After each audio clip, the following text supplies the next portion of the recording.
Good afternoon, everybody. Welcome back to another installment of Scott's Selections here on Tuesday, April 23rd. Before we get to our play of the day, just a brief recap of what happened yesterday. We ended up losing with the Texas team total over 4.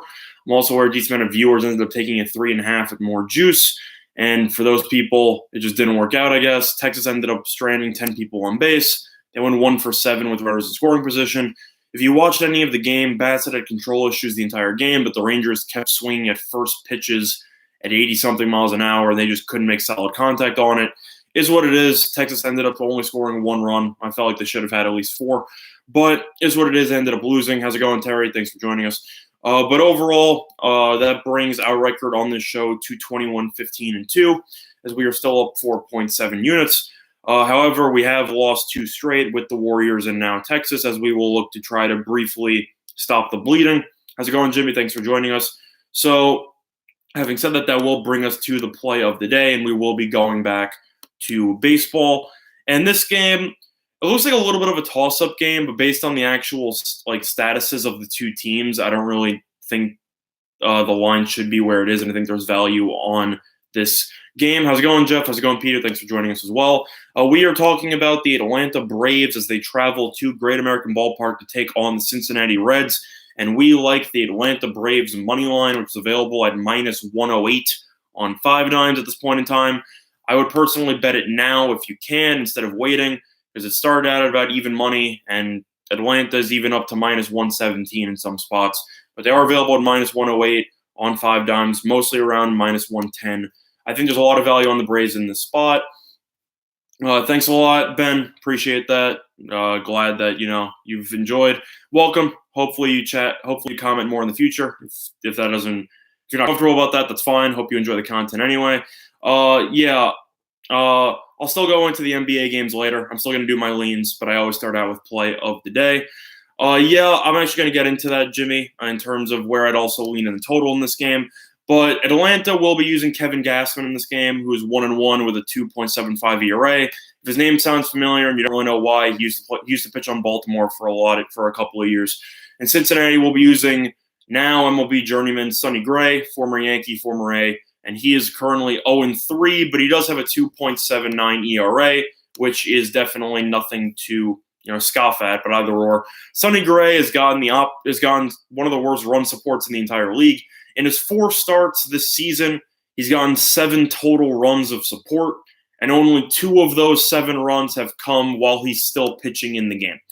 So, needless to say, the Reds just can't score when Sonny Gray starts. Seems like there's always a couple of pitchers in the league who, when they're pitching, they either get a ton of run support or they get no run support whatsoever. It was Chris Sale for a couple of years in Chicago before he ended up going to the Red Sox, where he'd always pitch gems and he'd always lose because of the fact that the team just never would score for him. Either or, Cincinnati's always been known for their track record as having a great offense and having awful pitching. This year, it's actually the opposite. Cincinnati's offense has been underwhelming, to say the least, and their bullpen is actually the 3rd best in baseball. Of course, it's still a small sample size because we're still in the middle of April, but that's just something to keep in mind. Atlanta, on the other hand, their offense is cooking. They've been doing extremely well. They are currently 4th in the league in on-base percentage versus righties, or Cincinnati's dead last in the league in OBP against righties. Cincinnati has also failed to score more than 4 runs in each of their last 7 games. So the Reds just simply can't generate runs. Nobody really knows why. They just can't hit the ball.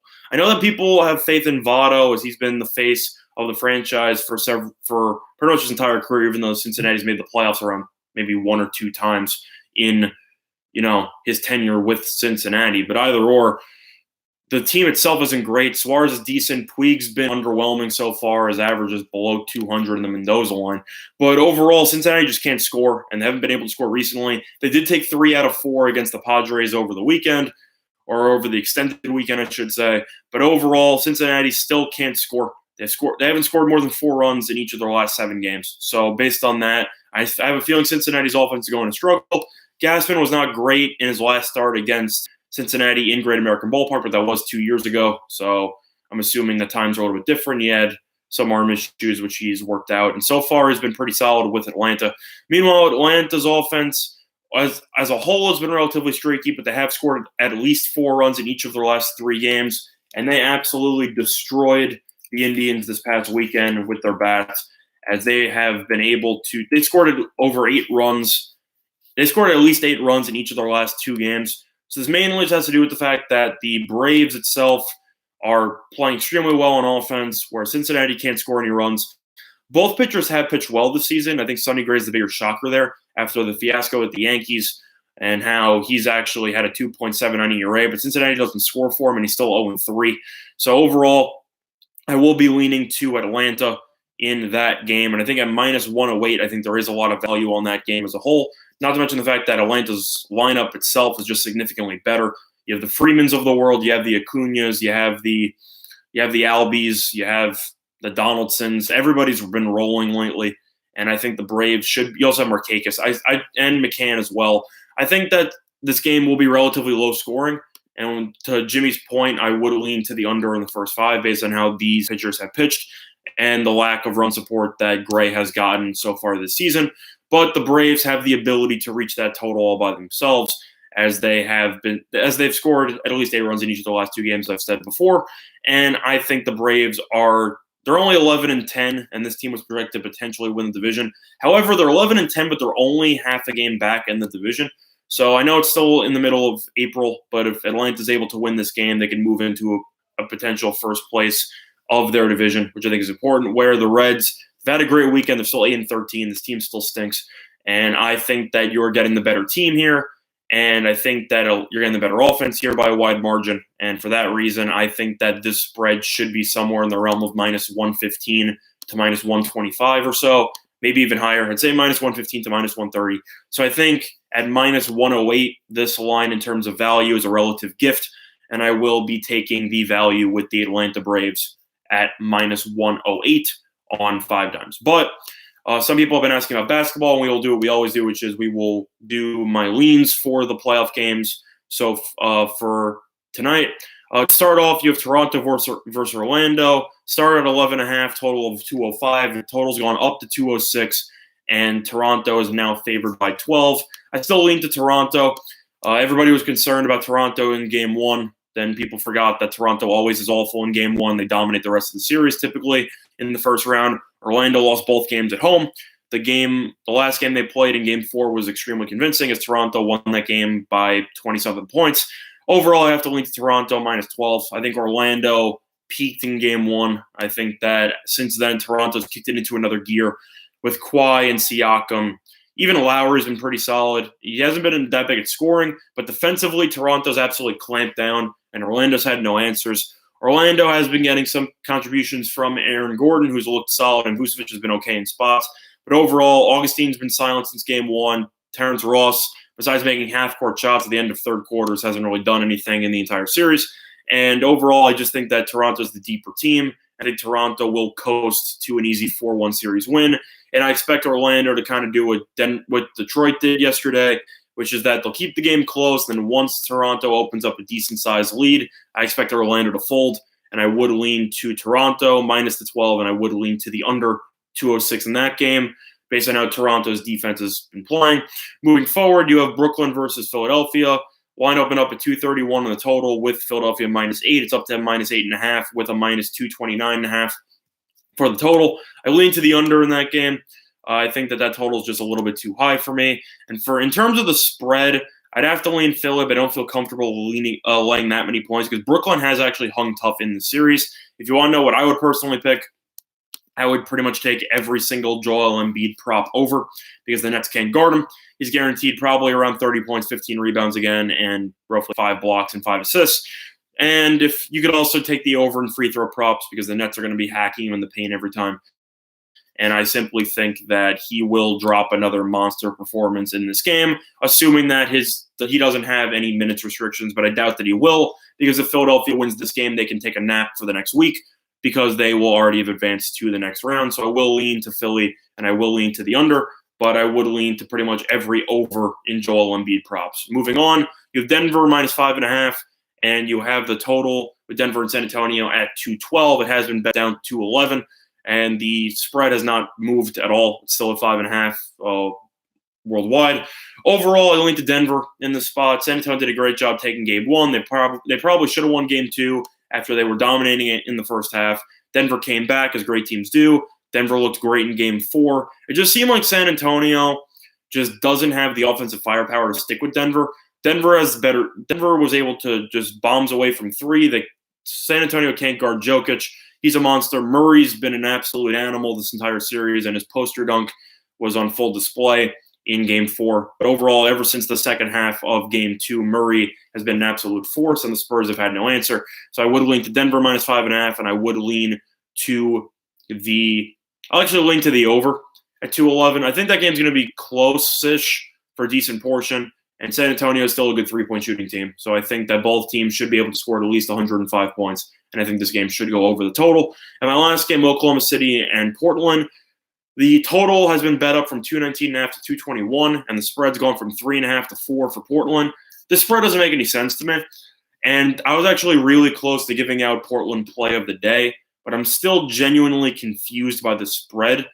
After game four, I assumed Portland would be favored by roughly 6.5 in game five. I thought that made perfect sense. Portland's looked great at home. They've won the home games, plus they look great in game four. Made a lot of sense. But Portland's only favored by 4. I don't know how Oklahoma City's going to play. I've not been impressed with them the entire season, as this team, for some reason, instinctually shoots threes, even though nobody on the team actually knows how to shoot threes, with the exception of probably Paul George. Team so far in the postseason shot roughly 30% from three, which is abysmal, but they keep shooting. And Portland has looked great even without Nurkic, as Lillard's looked like the better of the 2 point guards in this series, and McCollum has also looked extremely solid. But Enes Kanter has dominated in the low block for the rebounding. Zach Collins has provided some solid minutes off the bench. Aminu's done a great job defensively. In terms of this game, I'd have to lean to the under. I don't really get the over money at 221. I don't see Oklahoma City is going to score consistently. Oklahoma City likes to grind it out, and Portland's defense has been solid due to the fact that they're daring Oklahoma City to shoot threes on every possession. So I lean to the under there, and I would lean to Portland minus the 4. But moving on to the two best words in sports, Game 7, as we have 2 of them tonight in hockey, as we are looking at the Boston-Toronto series as well as the Vegas-San Jose series. First game, you got Boston and Toronto. Spread opened up, total opened up at 5.5, still at 5.5. And Boston opened up at minus 145 favorites, down to minus 138 and minus 140 in most spots. I linked to Boston in this game. Toronto, I think, had their shot of winning this series at home in Game 6, and Boston just took it to them. They won 4-2. They grinded it out. Rask was really solid in net. This game can go either way. But in terms of Game 7 and Toronto's track record of choking in playoff series in hockey in recent memory, plus the fact that the Bruins have pretty much owned Toronto in recent years, I lean to Boston to win this game. They went to Game 7 last year, and Boston won by several goals. I will lean to Boston in this game, and I will lean to the over, just based on the fact that there are going to be a lot of empty net opportunities if there's any team that's actually down at the end of regulation. But in terms of what I like for the game, I would lean to the Bruins more, because I think the Bruins should be able to take care of business at home. Boston in regulation, I like. It's very tough to predict an overtime Game 7, and I think that the Bruins, after taking momentum in Game 6, should be able to win this game in Game 7. I think this game will be close. I think this game will be somewhere in the realm of 4-2. I think it'll be 3-2, or I think it'll be 2-2 in the third period at some point. But I would not be surprised to see the Bruins get a goal in the third period before tacking on empty netter. So for me, I think this game will either end up at 3-2 or 4-2, depending on the empty netter. And I would lean to the Bruins in regulation. It's very tough to predict overtime, and overtime Game 7s are very tough to come by as well. So I would lean to Boston winning this game somewhere around the realm of 3-2. Moving on, you have San Jose versus Vegas. Even though my hockey bracket has been awful so far, I did correctly have Boston and Toronto and Vegas and San Jose going to 7 games as my quote-unquote consolation prize for my bracket. Game 6 was nuts. And for those of you who don't know what happened, the game went to double overtime at 1-1, and San Jose scored a shorthanded goal in double overtime to win the game. And Vegas was able to outshoot San Jose 59-29, and San Jose still won. In terms of this game, I know hockey doesn't really rely on momentum that much, But Martin Jones just had 58 saves. Fleury let up a couple softies, even though he only gave up 2 goals. I know momentum doesn't really exist in hockey, but all momentum has to be on San Jose, as Vegas is in danger of blowing a 3-1 series lead. Sharks with Tomas Hertl guaranteed that they would bring it back to San Jose for Game 7. Hertl ended up scoring the shorthanded goal in Game 6, so props to him on fulfilling his prediction or his prophecy, whatever you want to call it. San Jose is currently at -113 as a favorite, and the over-under is at 6 in most spots. It is 5.5 at a lot of juice, but it has been bet up to 6. In terms of where I'd lean in this game, I'd lean to the under. In terms of sides, I think this game could go either way because both teams have been extremely even for the most part, very streaky. But I would lean to the under 6. Martin Jones looks dialed in. Vegas has dominated the shot count. I would not be surprised to see both teams play this relatively conservatively, as they will try to stay out of the penalty box and they will try to keep this game close. I see this game ending up at 3-2. Who do I think is going to win? I would lean Sharks personally, just based on the fact that all momentum is with them and Vegas is choking pretty badly at this point in time. But overall, I am more confident on the under 6 in that game. But the play of the day will be on the Atlanta Braves money line at -108. I actually see it's now available at -107 at UWager and Pinnacle. So shop around. I'll actually be using that line instead. So I will be using Pinnacle at -107. But the play of the day will be on the Atlanta Braves money line as your play of the day for April 23rd on Tuesday. But that's going to do it for this installment of Scott Selections. Good luck to all of you and your respective bets. How's it going, Farah? Thanks for joining us. But have a good day, and good luck to all of you and your bets on this Tuesday. See you, everybody.